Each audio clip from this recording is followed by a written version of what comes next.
Ne sois pas de rebrousser chemin. De grâce, que ta stratégie ne soit pas de dire non, moi je m'assois et je croise les bras. Que ta stratégie ne soit pas de dire que non, bon, moi c'est bon, trop c'est trop. On va voir, c'est quoi le mot qu'on aime dire ici, nous les Gabonais, c'est on va encore faire comment? Il n'y a pas d'on va encore faire comment. La percée est disponible pour toi. La victoire est le devoir, est ton partage. Et ça ne dépend que d'une seule chose, de la tactique que tu mettras en place.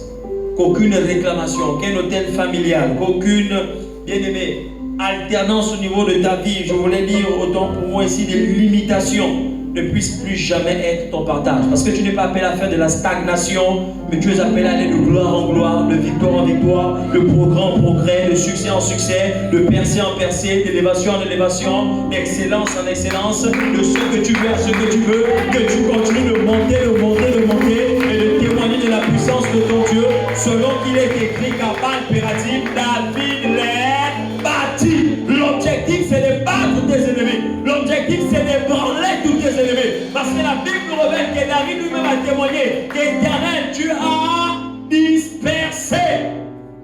Quand on parle de la percée, il est question que tes ennemis soient dispersés. Parce que dit la parole? Que lorsque Dieu s'élève, ses ennemis se dispersent. Lorsque ton Dieu s'élèvera dans ta vie, alors tous tes ennemis prendront la poudre d'escampette. S'ils sont venus vers toi par un seul chemin, la parole déclare qu'ils s'enfuiront par 7. Alléluia. Parce que ton Dieu se sera élevé. Mais Dieu ne s'élève pas de lui-même. Dieu s'élève si toi tu décides qu'il s'élève. Si tu ne veux pas qu'il s'élève, il ne s'élèvera pas. Comme l'image des disciples dans la barque. Le Seigneur avait dit quoi? Allons-y de l'autre bord. Et eux, ils ont pris Jésus parce que tous c'était des pêcheurs. Donc des excellents navigateurs et aussi nageurs. Et ils ont dit à Jésus, toi tu es fils de charpentier. Et même déjà charpentier. Donc la navigation tu ne connais pas. Monte dans la barque et mets-toi au bord.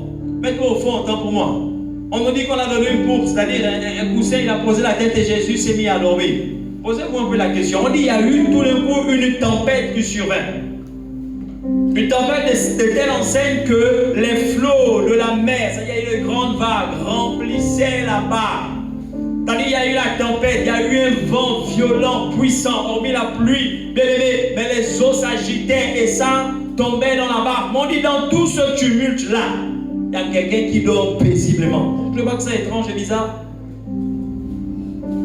Est-ce que vous pouvez dormir ou vous restez le peu continuer à dormir? Dès que l'osement vous allez commencer à paniquer, à vous lever, mais qu'est-ce qui se passe? Mais Jésus, malgré les flots de l'eau, il arrange le thé, il continue, il dort. J'ai envie d'ajouter son